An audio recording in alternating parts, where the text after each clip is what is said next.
मेरी प्रॉब्लम ये है आजकल, जिस प्रॉब्लम से मैं भी चिंतित हूँ खुद, बहुत प्रवचन करता हूँ। मैं बिना मतलब के ना कुछ जीवन के और कुछ अध्यात्म के और कुछ ऐसी बातें बोल देता हूँ। आपने ये सब बातें सीखी कैसे पर?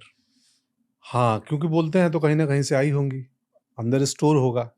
पैसे खर्च वही करता है जिसके पास एफडी हो। तो बिना एफडी के खर्च तो होगा नहीं, बिना बैलेंस के, बिना सेविंग्स के। तो सेविंग्स है, और सेविंग्स आई कहाँ से? किताबों से, टीचर्स से, घूमने से। मैं खूब घूमता हूँ, और ना अभिनय में आने के पहले भी घूमता था। अब तो कम हो गया, अब तो सिर्फ शूटिंग वाले लोकेशन पे जाना होता है, या बामुश्किल 1-2 साल में एक छुट्टी मिल गई कहीं। पहले बहुत घूमा हूँ, मुंबई आने के पहले बहुत घाट-घाट का पानी पिया हूँ। भारत की सारी नदियों को मैं देखा हूँ। सिर्फ इंटरव्यूज देखते हो, ऐसे सुनने में आया। हाँ, इंटरव्यूज़ भी बहुत सेलेक्टिव देखता हूँ, ओके, बहुत सेलेक्टिव। पर क्यों इंटरव्यूज क्यों देखते हो? जिनका देखता हूँ वहीं सीखने के लिए। बोला ना कि वो ज्ञान कहाँ से आता है। विकास द्विवेदी एक टीचर हैं, पढ़ाते हैं दिल्ली में। मैं उनकी क्लासेस देखता हूँ। ओके, किस चीज के टीचर? वो आईएएस यूपीएससी की तैयारी कराते हैं, Okay. आईएएस के कोचिंग का है उनका, और वो कमाल पढ़ाते हैं, कमाल टीचर हैं। तो हिंदी लिटरेचर पे, तो दर्शन पे, तो मैं उनकी क्लासेस देखता हूँ।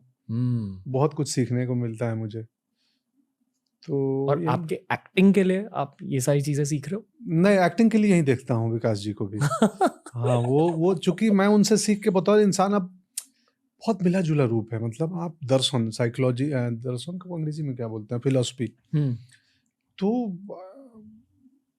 उसका कहीं ना कहीं वास्ता है आर्ट से, फिलोसफी का। हाँ हाँ हाँ, हर चीज का, ज्योग्राफी का भी वास्ता है। ज्योग्राफी का वास्ता? अरे बिल्कुल, क्यों? रियलिज्म वही तो तय करता है। समझाइए।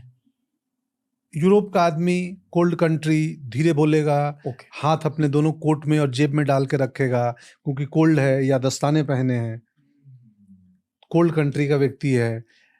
चूंकि एक्टिंग की ज्यादातर किताबें यूरोप और रशिया में लिखी गई, तो रियलिज्म में हो गया कि बॉडी में को आप छोटे जेस्चर करो, सिर्फ स्पीच पे काम हो। हिंदुस्तान गर्म कंट्री है, हमारा आदमी हाथ खोल खोल के बोलेगा, धोती कुर्ता ढीले कपड़े पहनेगा। उसके किसी को बुलाना भी होगा तो है, यूरोप वाला बोला कम, क्योंकि उसको इतना इंगेज है कि उसका हाथ। तो ये धीरे धीरे विकास के क्रम में वो आपके मैनरिज्म में आ जाता है। आपका मौसम, वेदर, समझो, वो वहाँ के लोगों के मैनरिज्म में। तो फिर वहाँ की किताबें तो उस अपने ही लैंडस्केप के मुताबिक लिखी जाएंगी ना। आज मुझे ऐसा खुद लग रहा है कि आपसे बहुत कुछ सीखना है। नहीं यार, सीखना नहीं है, हम ऐसे ही, मैं बहुत ये हूँ, मतलब ऐसे लोंडो टाइप की बातें करो तो वही करेंगे। वो भी है, मुझे पता है, उसके बारे में भी आइडिया है। तो सीखना सिखाना क्या है, ऑफ कोर्स जहाँ से कुछ अच्छी चीजें मिले सीख लो। जीवन में उत्सव उत्साह जरूरी है। कि अब एक 22 साल के बच्चे को मैं जीवन दर्शन सिखाने लगूं तो भी ठीक नहीं है। हर चीज का उम्र होता है। मैं 47 में आ गया हूँ, एक अवेयर सिटीजन हूँ, और मैं जानना चाहता हूँ, इसलिए मैं इन गली में घुस जाता हूँ और पढ़ता लिखता हूँ।